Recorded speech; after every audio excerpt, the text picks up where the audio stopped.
আসসালামু আলাইকুম এভরিওয়ান, সবাই কেমন আছেন? আশা করছি সবাই ভালো আছেন। তো আজকে আমি নিয়ে আসলাম লাউ দিয়া পাঙ্গাস মাছের একটা রেসিপি।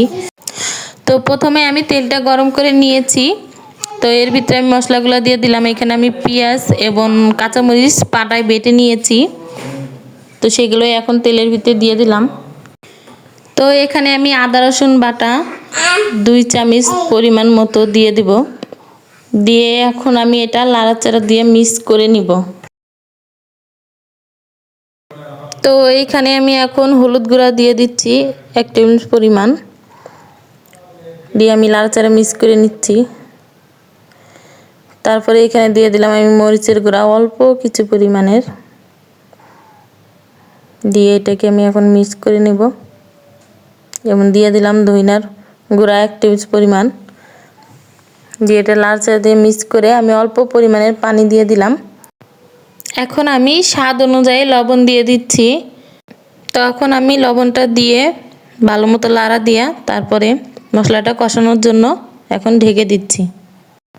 তো এই যে ঢাকনাটা খুলে আমাদের মশলার এই অবস্থা দেখুন। এখন আমি লাউটা দিয়ে দেব, এর ভিতরে দিয়ে ভালো করে মিক্স করে নিব। তো মিক্স করা হয়ে গেলে আমার এখন আমি ঢাকনা দিয়ে ঢেকে দেব কষানোর জন্য। তো এই যে দেখুন আমার কষানো হয়ে গিয়েছে। এখন আমি নাড়াচাড়া দিয়ে পানি দিয়ে দিব। তো পানি দেওয়ার হয়ে গিয়েছে, আমার পরিমাণ মতো পানি দিয়েছি। এখন ঢাকনা দিয়ে ঢেকে দেব, এটাকে ফুটে ওঠার অপেক্ষা করব। এই যে দেখুন আমার তরকারি ইয়াটা ফুটে উঠেছে।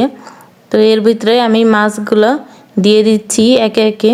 তো লাউ মাছগুলো দিয়ে আমি লাউয়ের সাথে মিশিয়ে ঢাকনা দিয়ে ঢেকে দিচ্ছি। তো ঢাকনাটা খুলে এখন আমি নাড়াচাড়া দিয়ে কিছুটা ধনেপাতা দিয়ে দেবো এর ভিতরে, দিয়ে আমি এটার সাথে মিক্স করে নিচ্ছি। তো হয়ে গিয়েছে আজকে আমার লাউ দিয়ে পাঙ্গাস মাছের রেসিপিটা। কেমন লেগেছে আজকের রেসিপিটা আপনাদের কাছে কমেন্টে জানাবেন। তো ভালো লেগে থাকলে আমার চ্যানেলটা লাইক, কমেন্ট এবং সাবস্ক্রাইব করে যাবেন। আল্লাহ হাফেজ।